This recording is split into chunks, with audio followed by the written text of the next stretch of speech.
Друзья, всем привет! В одном из предыдущих видео в комментариях я прочитал вопрос, почему никто не показывает Дом пионеров. На самом деле я так подумал и пришел к выводу, что действительно на моем канале практически нет видео из места, которое я бы назвал по ту сторону улицы Строителей, то есть из Новой Припяти, из места, которое, в принципе, из того района, который, в принципе, не достроился. Сегодня я хочу исправить эту маленькую или большую оплошность и хочу сегодня вместе с вами полазить по той стороне улицы Строителей. Не знаю, что из этого получится, давайте попробуем. Сейчас мы с вами пойдем уже непосредственно к Дому пионеров. На самом деле это место, оно достаточно редко посещаемое, сюда редко приходят туристы, и сам я, в связи с тем, что я не очень люблю вот именно это место, по той причине, что оно напоминает вот именно о том, что город прекратил развитие в один момент. Оно как-то в какой-то степени даже грустно, тоскливо. Так вот, сегодня мы с вами попробуем походить по той стороне улицы Строителей. Погнали! You're the opposite of me, like sun and rain, and drama on the TV, it's full of pain. But we're the good part, the happy ending, unexpected plot twist, we always save me. We're the good part, we never fake it, even if it hurts, we always say it.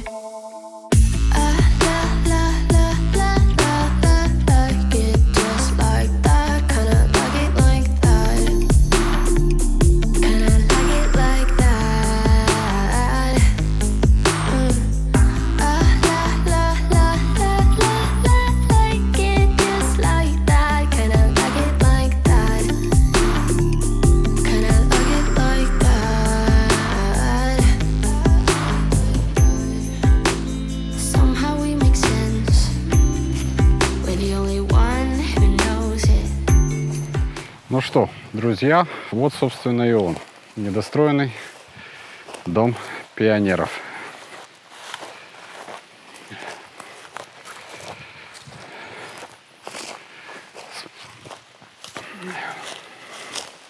Я сейчас буду говорить в основном, наверное, свои теоретические выкладки. И я уже говорил не раз и не два, в принципе, эта информация далеко не новая, что Припять был очень молодой город. Здесь было огромное, просто огромное количество детей. Каждый год население увеличивалось в среднем на 800 новорожденных. И для юного возраста, для детей, для, может быть, точнее, даже не для детей, это скорее для подростков, поскольку пионерами у нас были, если я ничего не путаю, с 10 лет до то ли до 15, то ли до 16, до комсомола. И как раз это тот возраст, когда детям надо дать какое-нибудь занятие, потому что они начинают думать далеко не об учебе, а, я думаю, все мы понимаем, о чем именно. Поэтому в Припяти подобное, скажем так, заведение было, ну, по меньшей мере необходимо, а если говорить как есть, то оно было чуть ли не обязательным, потому что если отбросить школы и детские сады, то детям здесь заняться было особо как бы и нечем. Да, есть какие-то учебные заведения, вопросов ноль, но проведение досуга, каких-то там кружков, дополнительных занятий в промышленных масштабах, как это любили в Советском Союзе, здесь не было. И Дом пионеров должен был как бы эту штуку, вот эту именно прореху, он должен был исправить. Но, как вы понимаете, не сложилось. Поэтому он находится в таком состоянии. Меня, если честно, очень удивляет местная кирпичная кладка. Почему-то на более новых домах она куда более крепкая, чем на более старых. Не знаю, с чем это связано, но факт налицо. О том, что вся эта конструкция недостроена, нам говорят, как и краны, которые вы можете увидеть вот здесь, строительные. Естественно, никто не заморачивался на то, чтобы их убрать. Ну и плюс непосредственно внешний вид самого здания. Давайте его осмотрим со всех сторон и пойдем уже в сторону детского мира.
нас сегодня такая получается интересная прогулка, больше не про послушать, а скорее про посмотреть. Что, в принципе, неудивительно, поскольку, честно вам скажу, я не знаю, что можно рассказать, например, про тот же недостроенный дом или дворец пионеров, называйте его как хотите. И абсолютно такая же ситуация с нашей следующей локацией. Это недостроенный магазин «Детский мир». Как мы помним все из нашего детства, «Детский мир» — это было местом радости для детского взора, детского взгляда, огромное количество игрушек. И появление такого магазина в городе Припять, как мне кажется, должно было быть просто обязательным. Мы опять-таки возвращаемся к количеству детей, к среднему возрасту населения этого города. Поэтому говорить о том, что «Детский мир» здесь обязан был появиться, я думаю, не стоит. Но, опять же, как и в случае с домом или дворцом пионеров, не сложилось. И еще один момент. Я здесь раньше уже был, но был в формате скорее так. Пришел, посмотрел и ушел. Поскольку место достаточно редко посещаемое, место без истории, рассказывать о нем в принципе как бы и нечего. Недостроенное здание, да, но недостроенное и все на этом. Однако вот сейчас, когда я попытался его, скажем так, обойти, обсмотреть и понять, что здесь должно было быть, я этого сделать так и не смог. Потому что, как вы сами видите, конструкции достаточно интересные, пола не видно, непонятно. Здание это, не здание. Здесь должен быть проход, здесь должна быть улица, здесь должна была быть крыша. Непонятно. Поэтому, честно говоря, я когда ходил здесь, даже до конца и не понял, нарушал ли я какие-то правила безопасности или нет.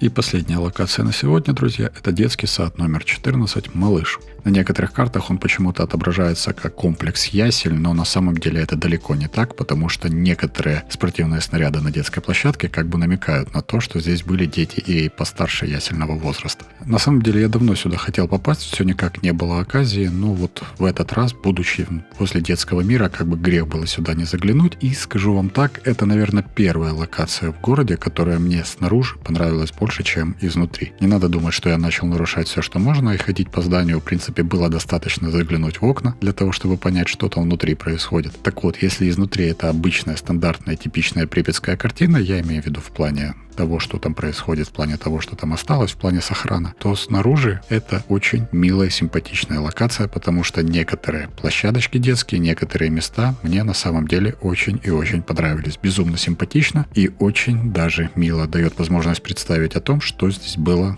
до аварии. Ну и, конечно же, припятские запретные плоды, куда же без них. Это просто очень красиво. А на этом все, друзья. Спасибо большое, что досмотрели это видео до конца. Подписывайтесь на канал, ставьте лайки, бейте в колокол. Увидимся очень скоро. Пока-пока.